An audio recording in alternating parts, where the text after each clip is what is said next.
மருத்துவ உலகில் புதிய புரட்சியை ஏற்படுத்தி வரும் ஸ்டெம் செல் எனப்படும் அதிநவீன சிகிச்சையால் பலரும் பயனடைந்து வருகின்றனர். ரத்தம் சம்பந்தப்பட்ட நோய்கள் மட்டுமின்றி பல்வேறு வகையான குறைபாடுகளுக்கும் இந்த சிகிச்சை பலனளித்து வருகிறது. அதன் ஒரு பகுதியாக விழித்திரை பாதிப்பு குறைபாட்டை ஸ்டெம் செல் முறையில் துல்லியமாக சரி செய்து இந்திய மருத்துவர்கள் சாதனை புரிந்து வருகின்றனர். ஸ்டெம் செல் முறையில் மேற்கொள்ளப்படும் கண் அறுவை சிகிச்சை பற்றிய ஒரு செய்தி தொகுப்பை இப்போது பார்க்கலாம்.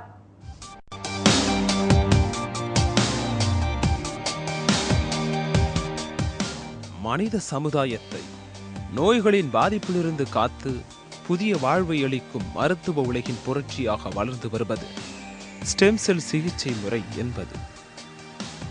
மனித உடலில் உள்ள திசுக்கள் மற்றும் பல்வேறு உறுப்புகளில் ஏற்பட்ட சேதத்தை நிரந்தரமாக சீரமைக்க ஸ்டெம் செல் சிகிச்சை முறை உதவுகிறது. ஸ்டெம் செல் ஆராய்ச்சியில் சமீப காலமாக இந்தியா வேகமாக முன்னேறி வருகிறது. குறிப்பாக விழித்திரை பாதிப்பு குறைபாட்டை ஸ்டெம் செல் முறையில் துல்லியமாக சரி செய்து இந்திய மருத்துவர்கள் சாதனை புரிந்து வருகின்றனர். ஹைதராபாத்தில் உள்ள எல்வி பிரசாத் கண் ஆராய்ச்சி மையத்தில் ஸ்டெம் செல் முறையில் கண்ணறுவை சிகிச்சை செய்யப்பட்டு வருவது இதற்கு சான்றாகிறது. அந்த கண் ஆராய்ச்சி மையம் அமெரிக்காவைச் சேர்ந்த ஒரு மருத்துவ ஆராய்ச்சி பல்கலைக்கழகத்துடன் இணைந்து வெற்றிகரமாக இந்த அறுவை சிகிச்சையை செய்து வருகிறது.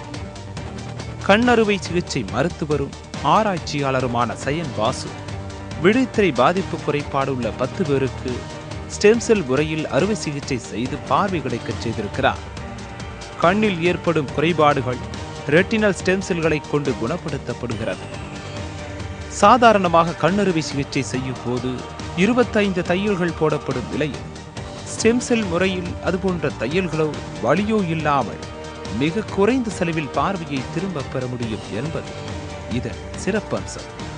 I think it will be much cheaper than corneal transplantation because you are eliminating many of the hurdles that are there in corneal transplantation that actually results in it being expensive, especially in institutes outside LV Prasad. LV Prasad, as you know, has a community model.